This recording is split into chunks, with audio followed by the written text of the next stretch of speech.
All right, we'll give this starter a quick test. You just need a booster pack right here.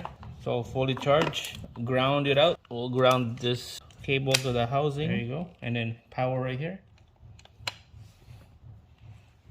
There you go. Then this is where that connector goes in here. Okay, with the connector, we need to put power on that connector. So it's gonna jump this wire from the connector here, and then we'll tap it, the end of this wire, to the positive terminal, and then this would engage our starter. So let's give this thing a try.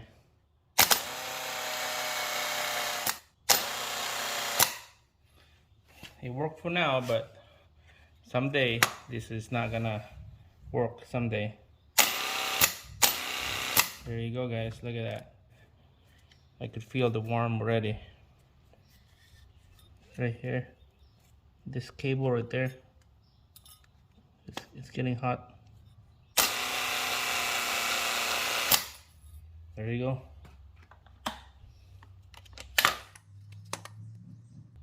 Yeah, it's getting warm right there. This little terminal right here, there's a lot of resistance. Get a new one and we know that it's working good. And this is gonna be into the garbage. Okay, I did a couple tests off camera, and you could feel this wire from the solenoid to the body of the motor is warm. So there's a lot of resistance here. You can see a little bit of corrosion and heat color right there. A little bit of smell of electric burnt current, and it's time to change it.